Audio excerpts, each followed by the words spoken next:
here we're going to focus on staging. I'm going to start by establishing the placement of Linda in the panel composition. Panel 1, I'm going to put her in the foreground so we can both see her face, her body language, and the time travel chair that she is sitting in. For panel 2, since we've already established those things, I'm going to zoom out. We want to relay this sense of tranquility that she's found after the time travel. I'm going to turn her profile and put her more in the center of the panel. That looks like a calm, relaxing place for her. Now I can start to work in some more of those details of the scene. I'll talk you through the choices I've made from left to right. At the far left, I've put in Linda's 3 children. They're all leaning in with their arms raised. They're just generic looking kids, and their speech bubbles are all overlapping. It's not so important what they're saying, just the fact that they're saying a lot of things very loudly, and it's very distracting. Linda's speech bubble is going to sit on top of their dialogue as she kind of cuts through the noise with her statement, "Just a minute," as she's about to activate her time machine. In the foreground and the background, I've got some elements of her garage space where she's working. There's a shelf in the background, kind of like a workbench. There's some devices up on a shelf. And then in the foreground, I've got a little table with a schematic that actually says time machine on it. That might be too in your face.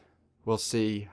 If I keep that, I'm not that into putting text on objects in the foreground. It can be very distracting and draws the eye away from the characters' expressions and dialogue, but it's fine for the sketch right now. In the second panel, this one's coming together more clearly. I want to spread out the space. Let's say Linda's traveled back to the Cretaceous period.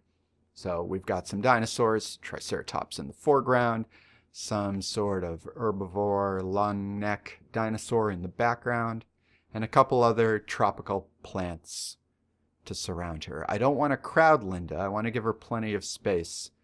So for a first draft of the panel design, this works pretty well.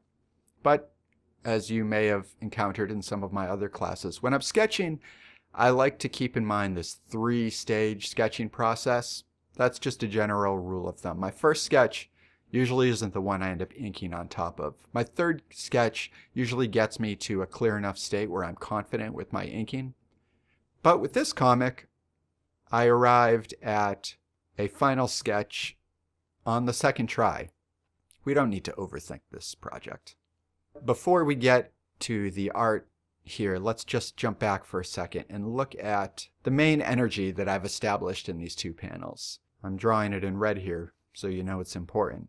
Panel 1, the emotive energy here is a sense of chaos. The characters are leaning in, they're encroaching on Linda's space. She's pushed down into the bottom corner. That's got a real chaotic, crowded energy. The second panel is all about tranquility. Her character is centered. It's got a speech bubble that's going to come straight up with some soft surrounding elements. If I were to just present those shapes, you'd hopefully get a sense of those emotional states of the panel without any details or characters or setting. When it comes to storytelling, contrast like this is so important, both visually and narratively. So I just wanted to take a moment to point that out before we move into the final sketching stage here. You can see I've brought out some more details of the chair. Here's the reference image I was working from. It's a 3D modeling of the prop from the original H.G. Wells Time Machine story. I'm keeping the schematic in the foreground, and I had this little clever idea where when she travels back in time, we see that the time machine chair is also a reclining lazy boy. It is a gag comic, so I think that extra reveal just makes it a little funnier.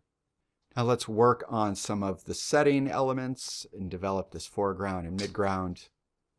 Now let's go and do a second draft sketch of some of these other elements. I'm going to tilt the kids in a little more forward and work out the placement of their chaotic speech bubbles just a little bit more clearly. Panel 2, we're in the Cretaceous period. I've used this reference image just to give me a sense of the types of vegetation that was around then. And without any more over planning, I'm going to get right into inking.